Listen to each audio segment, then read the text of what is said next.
Hi, I'm Sarah Fisher with Chicago Integrative Movement Specialists and the Wellness Approach for Women.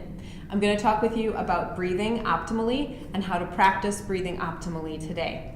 The reason we want to breathe optimally is because it helps us to reduce areas of restriction, tightness, areas of compression, so that we can do our activities that we need, want, and love to do more effectively, more efficiently, with possibly less pain and even less restriction and tightness for your range of motion. So if we think of our abdominals and our trunk as a cylinder, we're thinking about keeping our ribs stacked up over our pelvis and being able to breathe three-dimensionally. So that means breathing into our front, into our sides, and even into our back. And oftentimes we find with our clients that not everybody is breathing into all of those areas as equally as possible. So that's what we're going to practice today. And here's how we do it. We're going to start by lying on our backs.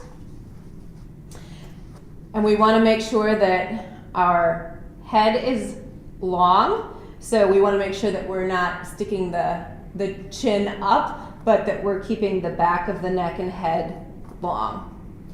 We're going to actually go with our first two fingers just to the inside of our pelvic bones so that we can aim our breath right down low initially. So we're going to start with 3 breaths, lightly filling up the space under our fingers.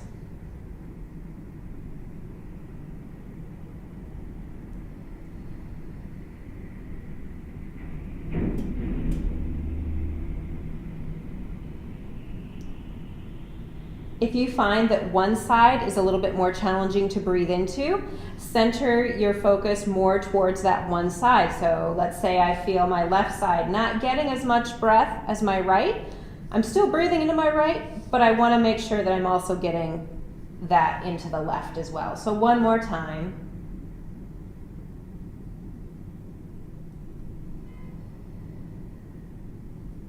And now, after we get really good at breathing into our low front, we want to make sure that we can breathe out into our sides as well. So I'm going to have you place your thumbs right along the fleshy part of your side, halfway between the top of your pelvis and your lower ribs. So keep your fingers just to the inside of your pelvic bones, but also on your sides as well. And then you're going to aim to take 3 breaths into your low front and into your side as well. So here we go.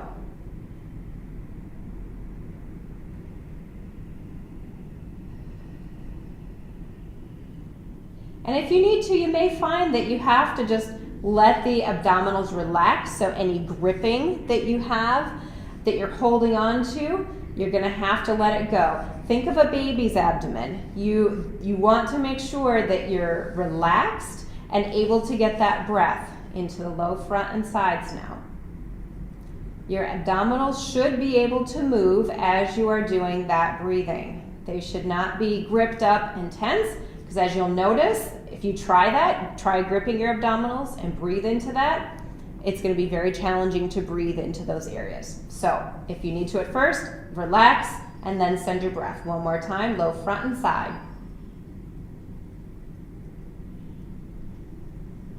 When you get really practiced at breathing low front and side, you're also going to make sure that you're breathing into your back along the floor. Now you're not going to press your back into the floor in an effort to get your breath there, but you're going to place your hand across the lower rib and then your other hand along your side.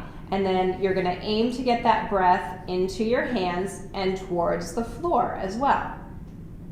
So again, letting those abdominals relax, keeping the neck long. Lightly send your breath into those hands. And as you exhale, just let those ribs and abdominals soften. And again. And you're just focusing on the one side for right now before you switch over to the other side. One more breath.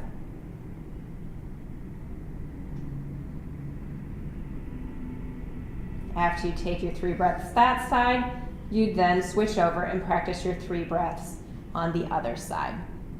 So again, when we're practicing breath, we want to get really good and make sure that we can get into our low front, into our sides, and even into our back, so that we're working with that three-dimensional breathing all the way around our cylinder. It's going to help us to line up our ribs over our pelvis and therefore use our abdominals more optimally. And it's going to allow us to reduce any restrictions, areas of tightness, areas of compensation, so that we can move better and feel better in our daily activities, as well as stabilizing better.